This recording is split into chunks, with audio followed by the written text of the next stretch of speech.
사랑하는 교우 여러분께 귀하신 주님의 이름으로 문안합니다. 벌써 11월의 첫 주일을 맞았습니다. 이제는 가을이 완연히 깊어진 것 같습니다. 11월이 되면 어쩐지 쓸쓸하다는 분들이 많으십니다. 겨울이 다가오기도 하고, 옛적에 우리 선조들이 겨울이 오면 이제 먹을 것 이런 걱정들이 많으니까 그런 것들이 좀 살짝 우울감이 찾아들어서 이렇게 하여간 추운 계절이 오면 사람들이 기분이 좀 다운된다고 합니다. 여러분도 혹시 그러십니까? 그러나 우리에게는 우리의 영원한 방패 되시고 산성 되시는 구주 예수 그리스도가 있으시잖아요. 혹여 여러분의 마음이 좀 가라앉은 분이 있다면 오늘 이 예배를 통해서 좀 이렇게 업도시키시고 예수 그리스도가 있기 때문에 나는 참 기쁘다라고 하는 마음들을 우리가 근본적으로 가졌으면 좋겠습니다. 예수 안에 생명이 있고 예수 안에 기쁨이 있다. 그 마음으로 우리 함께 예배할 때에 오늘도 성령이 주시는 기쁨이 저나 여러분의 영혼을 사로잡기를 소망합니다. 경배 찬송 같이 하십시다. 찬송가 23장 1절과 3절 함께 찬송하면서 예배할까요? 만입이 내게 있으면 그 입 다 가지고 내 구주 주시는 총을 늘 찬송하겠네. 내 주의 귀한 이름이 날 위로하시고 이 귀의 음악 같으니 참 희락되도다.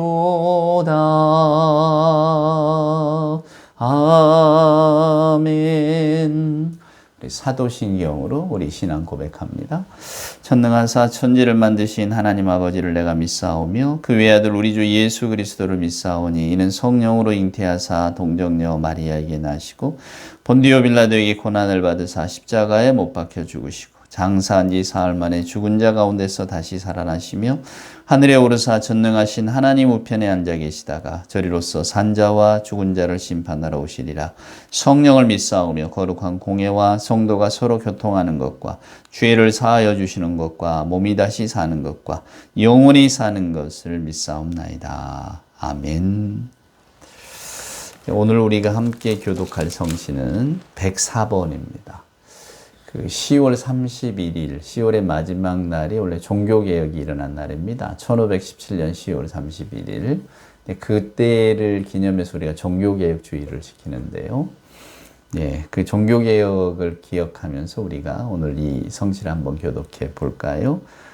104번입니다. 나의 힘이신 여호와여 내가 주를 사랑하나이다. 여호와는 나의 반석이시요 나의 요새시요 나를 건지시는 이시요 나의 하나님이시요 내가 그 안에 피할 나의 바위시요 나의 방패시요 나의 구원의 뿌리시요 나의 산성이시로다. 예수께서 이르시되 오히려 하나님의 말씀을 듣고 지키는 자가 복이 있느니라 하시니라. 내가 복음을 부끄러워하지 아니하노니 이 복음은 모든 믿는 자에게 구원을 주시는 하나님의 능력이 됨이라.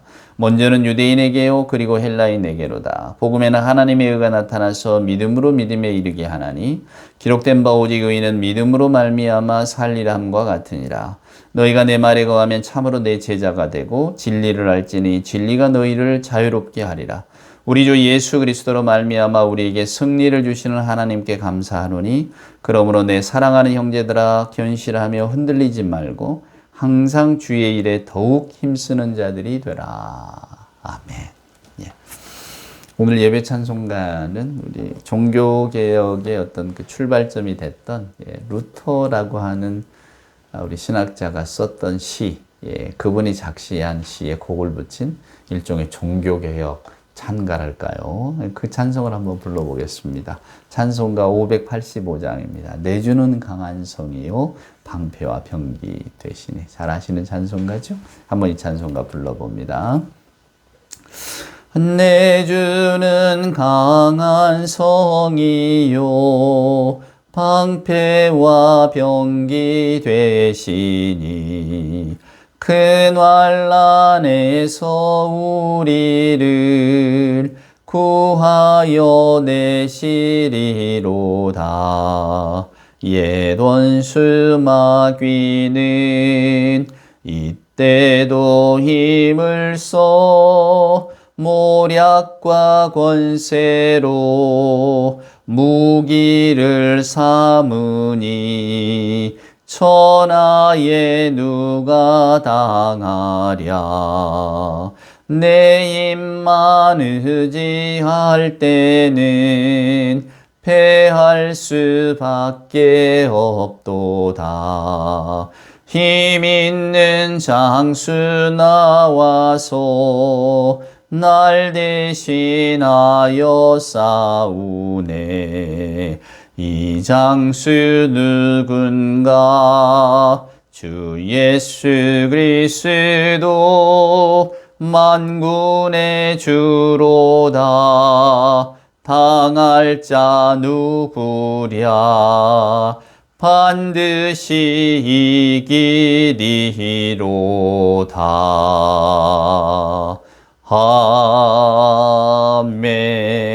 아멘. 예, 기도합시다. 사랑의 하나님 감사합니다. 깊어가는 가을 아침에 우리 마음의 깊은 곳을 예배를 통해 살피게 하시니 감사합니다. 깊어가는 가을과 함께 저희들의 생각도 신앙도 깊어지게 하시옵소서. 높고 맑은 가을 하늘을 우러러 한 점 거리낌 없고 구름 없는 깨끗하고 가난한 마음을 주여 허락하여 주시옵소서. 차고 싸늘한 가을바람을 느끼면서 스산한 가을, 그러나 우리의 삶을 한 번 더 돌아보는 그런 시간들을 갖게 하여 주시옵소서. 하나님, 쓸쓸하고 외로운 계절에 하나님을 사모하는 마음의 너그러움과 따뜻함을 찾아 저희들의 신앙의 깊이를 헤아리는 사람들 되게 하여 주시옵소서. 예수를 그리스도로 믿고 고백하고 예수 그리스도의 뒤를 따라 크리스찬으로서의 삶을 산다는 그 참뜻이 무엇인지 헤아리게 하여 주시옵소서. 옳고 바른 신앙의 길, 험하고 어렵고 외로운 십자가의 길이라고 할지라도 저희들이 능히 그 길을 걸어갈 수 있는 용기를 얻을 수 있도록 주여 도와주시옵소서. 500여 년 전 신앙의 선조들은 참 하나님의 말씀 안에 오직 믿음으로 구원받는다는 그 신앙을 되찾기 위하여 피를 흘리고 열심히 신앙의 투쟁을 했던 것을 기억합니다. 우리들이 그 개혁주의의 후손으로서 저희들의 삶의 모습을 한번 돌아봅니다. 아버지 하나님, 하오나 우리들의 부끄러운 삶을 또 들춰보면서 회개하고 통회하는 마음으로 이 종교 개혁을 기억하면서 또 새로운 삶을 한번 찾아보려 합니다. 아버지 하나님, 감사하고 복종하는 마음으로 하나님의 뜻 가운데 살아갈 수 있도록 주여 도와주시옵소서. 11호를 여는 이 거룩한 아침 축복하여 주옵시고 저희들 남은 2달 동안도 하나님의 사랑 안에서 무엇보다 하나님의 말씀을 기억하면서 여호와의 날을 사모하며 살아가는 사람들이 되게 하여 주시옵소서. 역사의 주인 되시는 우리 주 예수 그리스도의 이름으로 간절히 기도드리옵나이다. 아멘. 오늘 우리에게 주시는 하나님의 말씀, 오늘은 구약성경 요엘서에 있는 말씀을 한 절 보겠습니다. 요엘서 1장 1270페이지인데요. 우리 1절에서 있는 말씀을 제가 몇 절 읽어볼게요. 분우의 아들 요엘에게 임한 여호와의 말씀이라. 늙은 자들아 너희는 이것을 들을지어다. 땅의 모든 주민들아 너희는 귀를 기울일지어다. 너희의 날에나 너희 조상들의 날에 이런 일이 있었느냐? 너희는 이 일을 너희 자녀에게 말하고 너희 자녀는 너희 자기 자녀에게 말하고 그 자녀는 후세에 말할 것이니라. 팥중이가 남긴 것은 메뚜기가 먹고 메뚜기가 남긴 것은 느치가 먹고 느치가 남긴 것은 황충이 먹었도다. 알 듯 모를 듯한 이야기죠. 네. 이 요엘이라고 하는 선지자는 익명의 선지자입니다. 안 알려졌어요. 요엘이라고 하는 이름이 구약성경에도 뭐 한 12번 이상 나오는데 도대체 누가 누군지 정확하게 알지는 못합니다. 근데 이제 우리는 이 요엘이라고 하는 선지자 이름을 특별히 여호와의 날을 선포한 선지자로 기억하죠. 오늘 여기 보면 뭐 늦중이, 팥중이 나오는데 여기다 메뚜기입니다. 그러니까 메뚜기 재앙이 일어났는가 봐요. 옛적에 구약 백성들이 살던 시절에 그 메뚜기 재앙이 일어났는 모양입니다. 근데 지금도 종종 일어난다 그래요. 우리는 흔히 뭐 논에서 잡아먹는 메뚜기, 논에서 이렇게 뛰어다니는 메뚜기 정도, 그 정도만 기억하지만 이 중동 지방에는 이 메뚜기 재앙이 심각하답니다. 이 메뚜기가 지나간 곳에는 나만 하는 게 없다고 하니까. 그러니까 크기도 크거니와 또 그 때가 엄청난가 봐요. 그러니까 오늘 이 요엘은 여러분의 자녀들에게 계속 이야기를 해라. 우리에게 이런 날이 있었다고. 그 이런 날이 뭡니까? 메뚜기가 창궐하는 날. 메뚜기 재앙이 닥친 날이 있었다. 그런데 그때 우리가 어떻게 했는가? 이제 저나 여러분이 흔히 우리는 지금 메뚜기 재앙은 경험을 못하니까 무슨 뭐 쓰나미가 온다든지 아니면 지금 기후위기잖아요. 저희도 지난주에 학교에서 일종의 졸업 여행이라고 단풍이 유명한 곳을 다녀왔는데 단풍이 하나도 들지 않았더라고요. 기후이기 때문에 올해는 뭐 단풍이 안 들 것이다 이런 이야기는 들었지만은 정말 벌써 뭐 나뭇잎은 떨어지는데 단풍은 하나도 들지 않는, 그래서 참 쓸쓸한 가을이었어요. 여기가 이곳이 그렇게 단풍으로 아름다운 곳인데 단풍 하나를 찾아볼 수 없구나. 우리도 이제 기후위기를 막 느끼는 거죠. 뭐 가뭄이었다가 또 뭐죠, 장마였다가. 올해 여러분 참 이상한 경험 하지 않으셨습니까? 그러니까 우리는 이런 기후위기라든가, 즉 우리 인간이 뭔가를 이렇게 감당할 수 없는, 자연재해는 감당할 수가 없잖아요. 그런 것들을 우리가 이렇게 맞닥뜨리게 되면 야, 이게 뭔가 큰일 났나 보다. 이제 구약의 이 요엘이 살던 시절에도 그런 일이 일어나는 모양입니다. 그러니까 메뚜기 때를 보면서 요엘이 말하는 거죠. 이제 종말의 때가 왔으니 여호와의 날이 다가오니까 우리가 빨리 회개하고 여호와께로 돌아가자. 지금 그 이야기를 하고 있는 겁니다. 그게 요엘서의 핵심입니다. 이게 사도행전에도 이 요엘서가 인용이 되기 때문에 저나 여러분은 그건 잘 알고 있습니다. 왜? 늙은 사람 환상을 보고 젊은이가 막 이제 새로운 영을 힘입어서 뭔가를 할 것이다. 뭐 이런 이야기들을 우리가 성경에서 보잖아요. 그러니까 오늘 이 요엘의 이야기는 결국 뭐냐면 우리가 해야 될 일은 어떤 자연재해 앞에서 당황하거나 또 자연재해 앞에서 뭐 이렇게 막 낭망하고 포기하지 말고 여호와께로 돌아가자 그 말이에요. 이 요엘이라고 하는 선지자는 이 메뚜기 때의 재앙을 보면서 이것은 하나님의 사인이다, 경고다 이렇게 본 겁니다. 물론 옛적에 우리도 뭐 얼마 전, 뭐 몇 해 전입니다만은 뭐 동남아에 쓰나미가 왔을 때 이것은 하나님의 징벌이다, 뭐 이렇게 이야기하신 분이 있어서 크게 사회적으로 물의를 일으켰는데 지금 오늘날의 어떤 그 과학 문명의 시대를 살아가는 우리가 이런 자연재해를 보면서 이건 하나님의 사인이다 이렇게 말을 하지는 않거든요. 무슨 말씀입니까? 우리가 요한계시록 읽어보면 이런 자연재해, 징후들이 나타나는데 뭐 강이 피처럼 변하고 뭐 이런 이야기들이 나오지 않습니까? 그럼 우리가 이런 자연재해를 보면서 하나님의 날, 즉 여호와의 날이 임한 줄 알고 이제 회개하고 돌아오고 종말의 징조지요. 이렇게 이야기하는 분들이 있습니다. 다 사입입니다. 여러분 거기에 넘어가지 마세요. 가끔 이제 그런 주장을 하면서 우리를 현혹시키려고 하는데 여러분 여호와의 날, 하나님의 날은 도적같이 갑자기 옵니다. 그리고 우리에게 그런 걸 사인을 던져주질 않아요. 그러니까 저나 여러분이 그런 현상들을 보면서 참 우리가 지금 너무 오만하게 살고 있구나. 또 내가 너무 내 사는 것에만 이렇게 마음을 뺏겨서 그저 하나님이 무엇인지, 영적인 존재가 무엇인지, 내가 교회 다니는 사람으로서 어떤 신앙의 모습을 가져야 될 것인지 너무 잊어버리고 살았구나. 이렇게 돌이키는 겁니다. 9.11 테러가 났을 때 말입니다, 여러분. 그 무역센터 빌딩에 미국의 아주 엘리트들이 다 근무하는 곳이었잖아요. 근데 그곳이 그런 사고가 났을 때 많은 뉴욕 사람들 또 미국 사람들이 신앙적으로 많이 돌아왔답니다. 그게 무슨 이야기입니까? 그게 하나님의 사인이어서 돌아왔나요? 그게 아니고 세상에 우리가 살아가는 세상이 우리 손으로 이렇게 만지고 우리가 계획하고 우리가 이끌어갈 줄 알았더니 세상의 일은 그렇지가 않구나. 우리 인생의 일이라는 게 우리 계획대로 예측대로 되어지는 건 아니구나.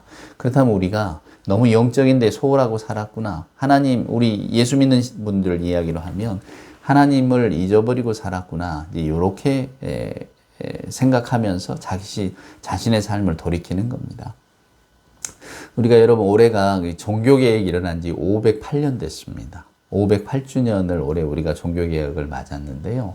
종교개혁이라고 하는 게 여러분 뭡니까? 개혁이라는 건 바꾼다는 거잖아요. 그럼 뭘 바꾼다고 했을까? 우리가 물론 그 전에 역사적인 사건들, 뭐 루터가 비텐베르그 성문에 이렇게 막 95개조 반박문을 붙이고 종교개혁이 시작됐어요. 우리는 이렇게 알고 있지만 실제로 종교개혁에 대한 시도는 여러 번 있었습니다. 근데 루터의 그 사건이 이제 도화선이 된 거죠. 근데 이 루터라고 하는 사람은 원래 아버지가 부유한 상인이었는데 아들이 법학을 전공해서 법학자가 되기를 원했어요. 그래서 루터가 법학대학을 갑니다. 그리고 법학을 공부했어요. 예나 지금이나 법학 쪽, 하여간 이렇게 사회적으로 뭔가 권위를 얻고 그리고 그의 삶을 좀 잘 살아보려고. 근데 그 루터가 22살 되던 해인가 그 벼락이 치는 경험을 합니다. 벼락이 꽝 떨어지고 막 그러니까 너무 무섭죠. 무서운 경험을 하면서 인생이라고 하는 것이 그냥 내가 이렇게 법학을 공부하고 인생의 계획을 세우고 이게 아니구나. 나는 어떤 하나님, 거룩하신 하나님의 뜻을 받아야 되겠구나. 이런 생각을 합니다. 그러면서 이제 그가 다시 신학교를 가게 되는데요. 그 다음 해인가 원래 이 여러분 카톨릭의 전통이 로마의 성당의 계단을 이렇게 무릎으로 오릅니다.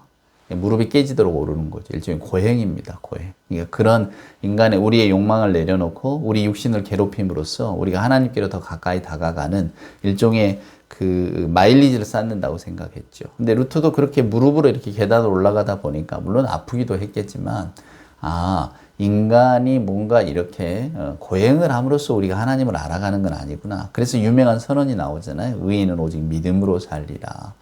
하나님의 은혜로 우리가 구원을 받는 것이지 내가 이 계단을 무릎으로 올라간다고 해서 받는 건 아니구나. 이제 그런 깨달음을 얻게 됩니다. 그리고 몇 년 후에 이제 종교개혁의 시발점이 되는 그런 비텐베르크 선언문을 발표를 하게 되는 거죠.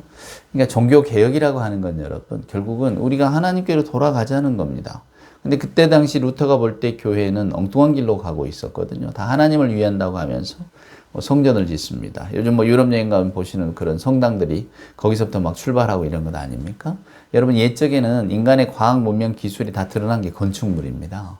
그러니까 그런 멋진 성당 건물을 지음으로써 우리가 하나님께 이 멋진 건물을 봉헌한다. 우리 모든 것들을 다 여기에 들여서 우리가 이걸 하나님을 위하여 멋진 성전을 만든다. 이것이 인간의 공로가 되는 거잖아요. 근데 그 성전을 지으려면 베드로 대성당이나 성당들을 보시면 알겠지만 규모가 큽니다. 돈이 많이 필요해요. 그래서 결국은 그 돈을 얻기 위해서 면죄부 판매를 하잖아요. 일종의 그 죄를 면해주는 어떤 문서를 사게 되면 그래 너희 죄가 용서받는다. 그래서 면죄부를 팔고 그 돈을 가지고 성당을 짓기 시작한 겁니다. 그리고 이제 그런 재원 마련을 한 거죠. 루터가 볼 때는 이게 말이 안 되는 거예요. 하나님의 구원, 하나님의 은혜를 어떻게 돈으로 산단 말인가? 어떻게 인간의 어떤 그런 겉으로 보여지는 걸 가지고 산단 말인가? 오늘 구약 성경에 보면 요엘의 이야기도 마찬가지입니다. 우리가 어떤 메뚜기 재앙을 보고 결국 우리가 돌이켜야 될 것은 우리가 하나님께로 돌아가자. 근데 우리가 하나님께로 지금 온전히 돌아가고 있는가 하는 겁니다. 하나님께로 돌아가는 것보다 엉뚱한 데 지금 마음을 쏟고 있지 않느냐. 그런 이야기입니다. 그러니까 아마 올해에도 많은 교회들에게서는 종교개혁 508주년을 기념하면서 우리가 도대체 놓쳐버린 게 뭘까? 잃어버린 게 뭘까? 이런 이야기들을 많이 주고받았을 겁니다. 자, 사랑하는 여러분. 우리는 개혁교회의 전통을 따라가는 그런 신앙인이지 않습니까? 그러니까 종교개혁이라고 하는 것이 어쩌면 우리 신앙의 뿌리인데 그 종교개혁의 출발점은 뭐냐면 여호와께로 돌아가자는 거예요. 근데 돌아가는 게 뭡니까? 솔라 피데, 오직 믿음으로 간다는 겁니다. 솔라 스크립투라, 오직 성경으로 가는 거고. 그렇죠? 성경으로 돌아가서 우리가 믿음 안에서 우리가 하나님을 만나고 하나님 그 믿음 안에서 하나님이 주시는 은혜를 경험하자는 건데 근데 그 하나님의 은혜는 우리가 면죄부를 주고 돈을 주고 면죄부를 사서 얻는 것이 아니라 오직 하나님의 은총이라는 겁니다. 오늘 요엘의 이 이야기를 여러분 오해하셔서 세상의 어떤 재앙이라든가 이런 징조를 보고 여호와의 때가 가까이 왔으니까 우리가 돌이키고 우리 현실의 삶을 다 놓아버리고 하나님께로 모든 걸 다 바치자. 우리 현실의 삶도 바치고 우리가 가지고 있는 재물도 바치고 우리의 젊음도 열정도 다 바치고 오직 하나님만 보고 살아가자. 지금 요엘이 그런 이야기를 하고 있는가? 그렇지 않습니다. 이건 큰 오해십니다. 우리가 이 세상을 살아갈 때 저나 여러분은 목적론적 세계관을 가지고 있습니다. 그건 뭡니까? 우리가 우연히 이 세상에 온 게 아니고 하나님께서 우리 인간을 창조하시고 이 땅에 보내신 목적이 있다. 그것은 여호와를 영화롭게 하는 거다. 이런 고백들은 우리가 다 신조 고백으로 하잖아요.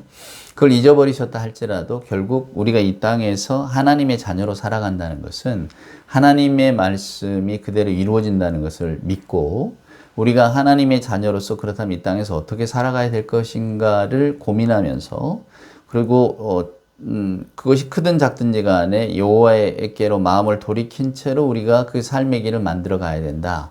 이것이 기독교인들이 갖는 숙제 아닙니까? 물론 우리의 행동이라든가 우리의 마음은 연약하기 그지없어서 하나님의 은혜, 하나님의 사랑을 알면서도 또 성경 말씀을 눈으로 읽으면서도 이 말씀을 그대로 따라가지를 못하는 거죠. 그러려면 이제 우리의 고민이 시작됩니다. 자, 종교개혁은 508주년이 됐다 치고 우리는 뭔가 개혁하자고 하는데 도대체 나는 뭘 개혁해야 됩니까? 미국에서 사람들에게 물었답니다. 당신이 행복하고 싶다면 오늘 무슨 사건이 일어나기를 바랍니까? 이렇게 이야기를 했대요. 근데 놀랍게도 미국 사람과 우리 한국 사람의 대답이 똑같았답니다. 그게 뭔 줄 아십니까? 여러분이 오늘 행복하고 싶다면, 나 너무 행복해 라고 한다면 어떤 사건이 일어났으면 좋겠는가 물어봤더니 많은 분들이 로또 당첨이라고 이야기했다. 예, 돈 많은 게 좋죠. 로또 당첨. 로또가 당첨되면 뭘 할까? 여러분은 뭘 하시겠습니까? 저는 뭘 해야 될까요? 한꺼번에 많은 돈이 들어온다. 자본주의 사회에서 돈만큼 매력적인 물질은 없으니까 우리가 많은 걸 상상할 수 있겠죠. 근데 심리학자들은 이런 이야기를 합니다. 자, 로또 당첨된 사람의 행복이 얼마나 갈까? 예, 사람에게는 쾌감이 있고 그다음에 적응이 있습니다. 우리는. 그러니까 저나 여러분이 무슨 일인가를 몰두를 하려면 쾌감이 있어야 몰두를 한다는 겁니다. 우리가 먹는 데에 쾌감이 있잖아요. 맛있는 거 먹고. 그래서 우리는 그 다음에 또 그걸 찾게 됩니다. 쾌감이 있다는 걸 아니까. 그렇죠, 여러분? 좋아하는 사람들과 혹은 사람들과 막 대화를 나누면서 어떤 즐거움을 느끼잖아요. 그래서 우리는 그 쾌감을 알기 때문에 또 다른 사람을 만나고 또 다른 사람과 소통을 하려고 하고 합니다. 뭐 가족 안에서든 아니면 내가 친밀한 사람과의 관계에서든. 그래서 오죽하면 행복을 그냥 좋은 사람들하고 내가 사랑하는 사람들하고 맛있는 거 먹는 거 이게 행복이야. 이렇게 이야기하지 않겠습니까? 근데 놀랍게도 사람은 그 쾌감에 빨리 적응을 합니다. 그래서 그것이 적응이 되어지면 이제는 더 큰 쾌감을 찾는 거예요. 그래서 로또가 당첨돼서 행복하다고 느끼잖아요. 근데 그 행복이 얼마나 갈까? 3개월을 못 간다고 말합니다. 예, 그러면 행복하려면 어떻게 해야 되느냐? 더 큰 기쁨을 맛봐야 된다는 거죠. 저는 우리 신앙적인 면들을 생각해 봤습니다. 우리가 예수를 믿고 얼마나 기뻤습니까? 좋았죠. 내가 하나님의 구원받은 백성이구나. 그때 그걸 느꼈을 때 아마 우리는 세상을 다 얻은 것 같았을 겁니다. 뜨거운 눈물도 흘리고 마음속에서 하나님의 은혜가 너무 감사하다. 예수 그리스도 그 사랑이 너무나 크구나. 저절로 이게 나왔을 겁니다. 근데 여러분 그 기쁨이 얼마나 가셨습니까? 아마 3개월을 못 갔을 겁니다. 우리의 기쁨은 3개월 이상 지속되질 않으니까. 그럼 어떻게 해야 됩니까? 또 거기에 대한 그 기쁨을 맛봐야 됩니다. 그래야 이것이 계속해서 지속이 됩니다. 그게 우리 인간입니다. 그래서 여러분 우리는 일주일에 한 번씩 꼬박꼬박 예배를 드리면서 그 구원의 기쁨을 맛봅니다. 그냥 맛보는 거 아닙니다. 다시 옛적에 보았던 그 기쁨을. 물론 많이 무뎌지죠. 그냥 처음에 예수님을 만났을 때의 기쁨, 그러나 점점 더 우리가 매 주일마다 그 기쁨과 감격을 느낄 수만 있다면 우리는 얼마나 신실한 크리스찬으로 살아가겠습니까? 근데 처음에 믿었던 그 믿음의 기쁨들이 점점 쇠퇴하고 연약해지니까 빛이 흐려진다 그 말입니다. 그러나 그럼에도 불구하고 우리는 매주 이것을 맛보면서 다시 우리 신앙을 회복하고 또 되돌립니다. 이제 오늘처럼 이제 올해처럼 508주년 종교개혁입니다. 10월이 되면 항상 종교개혁 주간이 돌아오니까. 그래서 종교개혁 주간이 돌아왔습니다. 508주년입니다. 라고 한다면, 그랬구나. 종교개혁 주간이 돌아왔구나. 그러면 우리는 어떻습니까? 그래, 내가 뭘 바꿔야 될까? 우리 신앙의 선조들은 뭘 바꾸려고 했을까? 또 다시 한번 되새기잖아요. 그동안에 세상에 적응해 왔다가 다시 종교개혁주의가 돌아오면 종교개혁에 다시 한번 적응해 보려고 하는 겁니다. 그러면서 우리의 신앙의 삶을 돌아보겠죠. 오늘 요엘은 그때 당시에 살고 있는 이스라엘 백성들이 전부 헛된 삶을 산다고 생각했습니다. 그러니까 입으로는 하나님을 이야기하지만 마음속으로는 헛된 것을 말한다고 하는 거죠. 그 사람의 속성들을 그는 꿰뚫어 본 겁니다. 그래서 우리가 이렇게 어쩌면 가식적인 모습으로 살아야 되겠습니까? 입으로만 하나님을 믿는다고 말해야 되겠습니까? 우리의 마음이 진정으로 하나님께 돌아서지 않으면 그 크고 두려운 여호와의 날이 임하기 전에 우리가 빨리 돌아서야 된다고 그렇게 이야기를 합니다. 아마 요엘이 지금 시대에 살고 있다면 우리들에게도 똑같은 말을 하겠죠. 지금은 메뚜기 떼 습격이 있는 것도 아니고 우리가 옛적보다 훨씬 더 상상할 수 없을 만큼 풍요로운 시대를 살고 있지만 아마 요엘의 눈에서 본다면 요엘 선지자는 우리에게도 여호와의 날이 임하기 전에 여러분 빨리 여호와께로 돌아오셔야 됩니다. 이렇게 말하지 않겠습니까? 그럼 도대체 여호와께로 돌아온다는 게 뭐냐 그 말이에요. 개혁의 정신이 뭐냐 그 말입니다. 우리가 입으로만 말하는 믿음은 도대체 뭐냐는 겁니다. 제가 늘 강조했던 것처럼 우리의 삶이 비록 분주하고 뭐 세속적이고 세상에 뭐 여러 가지 일들이 많고 또 그런 일들에 날마다 이렇게 응대하다 보면 그냥 어떻게 시간이 가는지를 모른다 할지라도 저는 가장 근본적인 마음에 저나 여러분의 그 깊은 곳에서 나는 하나님의 자녀입니다라고 하는 그런 믿음의 고백이 항상 터져 나왔으면 좋겠습니다. 그래서 크고 작은 내 유익이라든가 아니면 내가 어떤 나를 어떻게 한번 지켜보려고 우리가 엉뚱한 일을 행하기보다 그런 결정의 순간에 그래도 내가 하나님 믿는 사람인데 이러면 안 되지 라고 하는 그런 마음들이 솟아날 수 있다면 그것이 바로 우리가 영적으로 여호와의 날을 준비하고 살아가는 사람들이 아닐까 그런 생각이 들어집니다. 그 기드 모파상이라고 하는 프랑스의 유명한 소설가가 있습니다. 그분이 쓴 그 단편에 비계덩어리라고 하는 단편이 있어요. 한 전쟁을 배경으로 하는 이야기입니다. 이 비계덩어리는 사람의 별명입니다. 자, 전쟁이 났어요. 사람들이 다 한 마차를 타고 이제 피난을 갑니다. 근데 그 피난 가는 속에는 뭐 여러 사람들이 섞여 있습니다. 종교인도, 정치가도, 귀족도, 귀부인도. 근데 거기에 아주 뚱뚱한, 뭐 혈색도 좋고 얼굴은 예쁘장한데 뚱뚱한 여자가 탑니다. 근데 이 여자가 몸을 팔아 사는 여자였어요. 장녀였단 말이에요. 사람들은 알죠. 그래 자기들끼리는 도대체 저 신분에 맞지 않는 여자. 그러니까 전쟁이 아니라면 결코 탈 수 없는 함께 한 공간에 있을 수 없는 그런 상황인 거죠. 근데 지금 급하게 마차를 더 피난을 해 가야 되니까 어쩌다 보니 그 공간에 들어 있는 겁니다. 그래서 자기들끼리는 이 여자를 그냥 한 사람으로 생각하지 않고 비계덩어리라고, 저 비계덩어리라고 이럽니다. 그런데 다들 전쟁통에 막 피난 가려고 하니까 얼마나 배가 고팠겠어요? 근데 이 여자가 마침 음식을 챙겨왔습니다. 다 나눠줍니다. 다들 야 고맙다 너 때문에 살았다라고 하지만 그 마음속에는 어떤 경멸감이 남아 있는 거죠. 근데 급기야 이 도망치던 마차가 적군의 손에 붙들렸단 말이에요. 그게 지금 뭔가 처형을 당해야 될 입장인데 마침 적군의 장교가 욕정이 많은 장교였습니다. 이제 사람들이 너 원래 직업도 그러니까 네가 오늘 저 장교를 달래고 그 다음에 우리를 좀 이 어려움에서 좀 구해줬으면 좋겠다 이렇게 이야기를 합니다. 이 여자도 싫죠. 적군의 장교인데 그렇지만 그래 내 한 몸 그렇다면 내가 내 희생해서 우리 다 같이 살지 뭐 그렇게 해서 그 적군의 장교 하룻밤을 보냅니다. 그리고는 이제 그 다음날 이제 풀려나게 되는데 어떻게 됐겠습니까? 맞습니다. 이거 같이 있었던 사람들, 그전에는 뭐 당신 천사다, 당신 때문에 우리가 산다 했던 사람들이 나중에 이렇게 풀려나서 갈 때는 이제 인간 취급을 안 합니다. 너는 뭐 더러운 여자다, 뭐다, 이렇습니다. 그게 이제 그 기드 모파상의 비계덩어리라는 단편인데요. 저는 물론 이제 씁쓸한 인간상, 우리가 감탄고토라고 하잖아요. 달면 삼키고 쓰면 내뱉는 뭐 그런 인간들, 말 그대로 속물적인, 가식적인 인간상들. 거기다 모파상은 그때 당시를 살고 있는 귀족, 군인, 귀부인, 이런 게 지체 높은 사람들, 소위 말하면 사회적으로 인정받는 사람들을 몽땅 거기다 집어넣어 놓습니다. 그리고 그들의 위선을 이제 우리에게 폭로하는 거죠.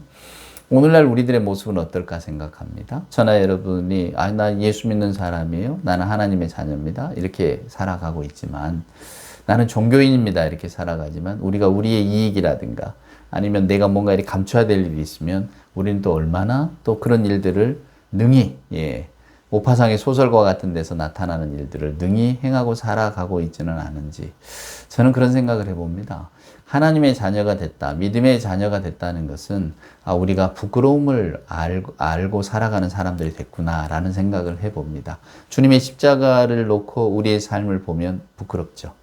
주님의 결단을 보고 우리가 삶에서 여러 가지 하는 결정들을 보면 문득문득 부끄러워질 때가 있습니다. 주님이라면 이러시지는 않을 텐데. 근데 우리는 때때로는 우리의 욕심 때문에 혹은 우리가 뭔가 이렇게 내가 그냥 하고 싶으니까 그러면서 얼마나 우리 자신을 속이고 남을 속이고 또 나를 변호하면서 살아가는 일이 얼마나 많은가 생각해 봅니다. 저는 여러분에게 우리가 도덕적인 사람이 됩시다.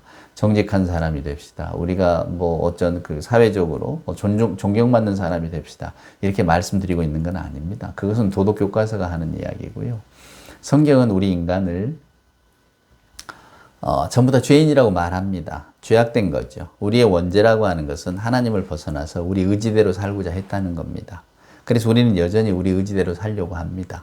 그 우리의 의지를 가로막고 있는 것 중에 하나가 바로 성경이고 우리들의 믿음이죠. 그러니까 내가 내 뜻대로 하고 싶지만, 그냥 내 성정대로 하고 싶지만, 아니야, 주께서 혹은 성경이 이렇게 말하고 있지 않으니까 우리 스스로를 돌아보고 이렇게 자제하는 일들이 얼마나 많습니까?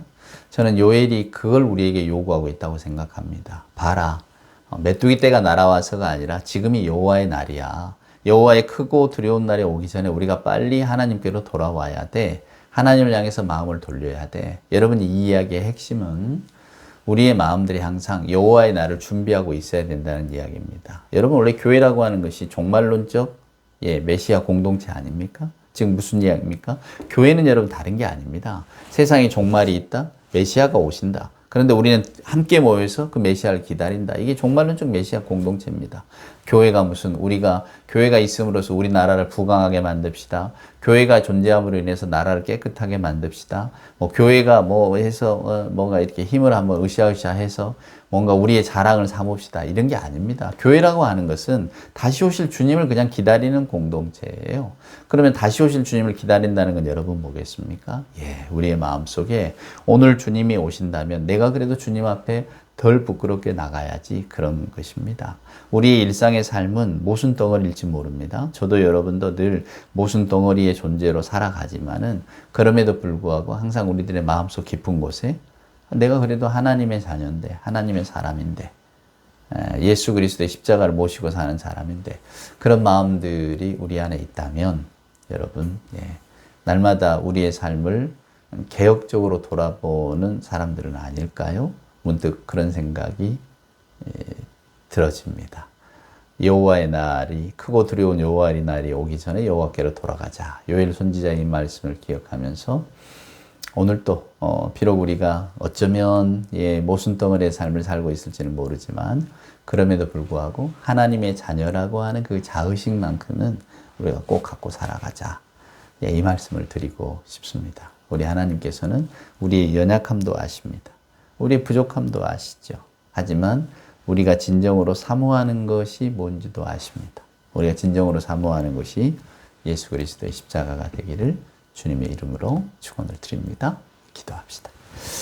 이제는 우리 구주 예수 그리스도 크신 은혜와 아버지 하나님의 만극하신 사랑하심과 자비하신 성령님의 함께하심이 오늘 또 예배하는 기쁨, 여호와 하나님과 함께하는 기쁨, 예배를 통해서 구원의 감격을 맛보는 기쁨을 알고 살아가는 우리 예배하는 모든 하나님의 자녀들 머리머리 위에와 저들의 생각과 신앙 위에 주님 사랑하시는 복된 교회 위에 이제로부터 영원 무궁토록 함께하여 주옵기를 간절히 축원하옵나이다.